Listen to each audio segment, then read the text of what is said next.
Hi, I'm Sarah from The Upcoming. A real pleasure to have you here with us in London for the film festival. Maybe you could just begin with a brief introduction to this film, The Swimmers. What can audiences expect when they watch it? So it's an inspirational, true story about the incredible Mardini sisters, who are competitive swimmers living in Syria, and their journey from Syria across Europe to Germany and on to Rio 2016. And I mean, I was absolutely blown away by this film. So just to say that, first of all, and of course it's a true story, but it's brought to the screen in such kind of vibrant colour and such a visceral way. But when did you first come across the story, and what was the process of kind of translating that to screen? So it was a 4-year journey for me, actually, to today. Initially, Working Title contacted me with the screenplay that Jack Thorne had written, and what he had cleverly done, although he was, I think, employed to write the Yusra Mardini biopic, in his research he'd gone to Lesbos and met Sarah as well, and realised that this couldn't be the story of one sister, it had to be the story of both of them. And that's what I really responded to in the screenplay. I didn't think I would respond to it because I felt, oh, that underdog story of refugee to an Olympian, I've seen that before in, the sports movie. When I read the script and saw that this was a story of a very obvious hero but also an unsung hero, I just knew I had to do it, and their sibling relationship was so fascinating to me. I'm a little sister and a big sister, so that sibling relationship, which I also explored in my first film, is endlessly interesting to me. Me too, actually. I have an older sister and a younger sister. I felt like that was very well captured, and I guess also very crucial was the casting and finding these real-life sisters, because already they were going to have a shorthand. But I think something that you really achieved with the film, and it sort of calls out maybe us as Western viewers a lot, is it sort of closes that gap that you might feel usually of us and the other, and you feel like you could be one of them. And so how did you find your cast, and how did you work with them? So initially I wanted some Syrian young women to play the roles, so we were focusing on that, and then very quickly we realised that a lot of these young women had paperwork situations and various refugee status with their paperwork that would make it impossible for them to film in the UK, Belgium, Germany and Turkey, where we were going to film the film. So we then expanded the search to the rest of the Arab world, and I really wanted native Arabic speakers. So I was looking at Arab actors, and I had seen Manal in some independent Lebanese films. I thought she had something in her that was very Sarah, and it reminded me of Sarah, so she came and auditioned. And then I found out she had a little sister who wasn't an actress, and then invited Nathalie to come and said, do you think you'd like to audition? And she was studying literature, doing her master's at the time, and we convinced her to put her studies on hold and come and join us. And when I screen tested them, their chemistry was just there, and they just felt like Yusra and Sarah to me, even though they were like the Lebanese versions of. And the look and feel of the film seems very crucial, because it feels very grounded in reality, but it's kind of a heightened reality. Like the colours really pop, and then these sort of surreal moments where they're in the sea and suddenly they're swimming in the lane of the swimming pool. So tell us a bit about how you sort of came up with those visuals and what you wanted to achieve. Yeah, so it was very important to me that this story go as far away from the TV news images that we've become used to of refugees that I'd seen. And that was my starting point, because it's so easy to see these images on the news, turn the channel over, feel sympathetic, feel sympathy and turn the channel. But I really wanted this film to be a vehicle for empathy. That's the power of cinema, is that you can walk in another's shoes.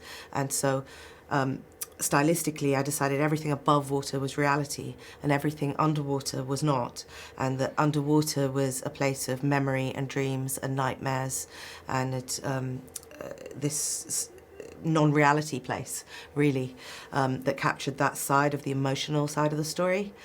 And so that was like a large overarching concept that I put on the film, in that time stops underwater and things are different.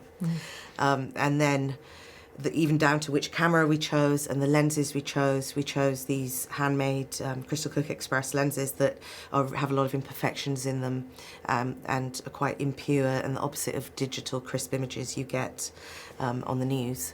And choosing to put the camera as a character on the journey with the sisters. So, you know, Chris, the cameraman, our cinematographer Chris, I really needed someone who was going to operate camera and not be distanced from the experience. And he lost a stone and twice said to me it was the hardest job he's ever done because I was forcing him to literally be in the dinghy, in the sea, on the train tracks, in the back of a truck in the sweltering heat, being knocked about. Bless him. Had such a great team, honestly. But yeah.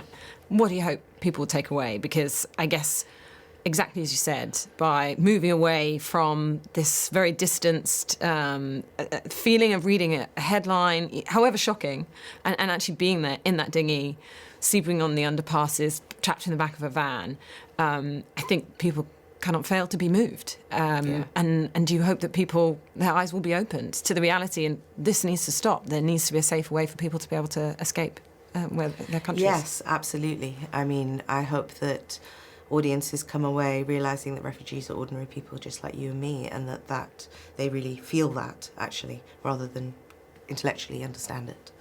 And that would be the most important thing for me, is to humanise refugees. All filmmaking is political in terms of like what narratives are told, what films get funded, what films get made. As a director, where you put the frame is a political act on some level. And so the political side of the story was always there, but I was keen to kind of make it with a lowercase p and to really lean into the sister story, the universal human emotional story, actually, that it doesn't matter that these girls are Arab girls, they could be any girls, they could be you and me. And that was my hope with the film, was to push that back a bit. But yes, I hope that hearts and minds are moved. And the fact that it is female focused, I think, feels different to me. And there's a lightness at times. This isn't all just grim and depressing. When they're going to the European beach and they're like, let's look more European, there's kind of, you know, you're also poking fun at some of these ridiculous notions we have of who we are and who's different to us. So is that also part of it? Yeah, definitely. I mean, there's a lot of that representation in there in terms of how the Middle East is represented. As you noted so colourfully, there seems to be this beige grade that gets put on the Middle East in cinema. And also these young Arab women who are like like I was growing up as a teenager in Cairo. And, it was exciting to show them in all their three-dimensional complexity and in an honest portrayal of these young Arab women in the Middle East, and not the usual like victimized storyline that I feel is very tired. So I had a lot of those things that I wanted to have fun with. But Yusra and Sarah themselves, they got through this journey with humour, as you do with your siblings. Sometimes the hardest times in life, you lean on humour. You know, there's a fine line that separates laughter and pain and finding the light in the darkness. You know, that's what you do. Even if you're not feeling it, you do it to buoy yourself to be able to face the next thing that you get challenged, that you're going to have to face. It's just how amazing the human spirit is and the resilience of the human spirit. And I wanted to show that. Well, I'm out of time, but thank you so much for sharing that with me, and really congratulations on a wonderful film. I cannot wait for everyone else to see this one. Thanks so much. Thank you very much.